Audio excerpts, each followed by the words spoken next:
अस्सलाम वालेकुम। उम्मीद है आप सब लोग खैरियत से होंगे।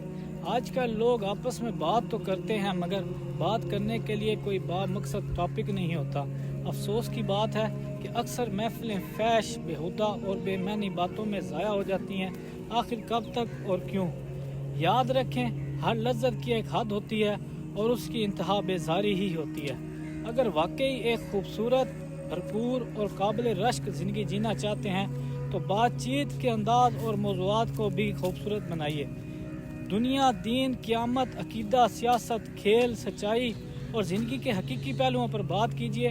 ऐसी गुफ्तगू कीजिए जिससे इल्म बढ़े, शऊर जागे और दिलों को सुकून मिले। एक दूसरे को इंसानों की तरह जीने का तरीका सिखाइए। एक दूसरे को फ़ायदा दीजिए, ना कि ज़हनी परेशानी और उलझन। ज़िंदगी का असूल सादा है, जियो और जीने दो। किसी के लिए रोशनी बन जाइए, अंधेरा मत फैलाइए। भाई को दुआओं में याद रखें। अस्सलाम वालेकुम।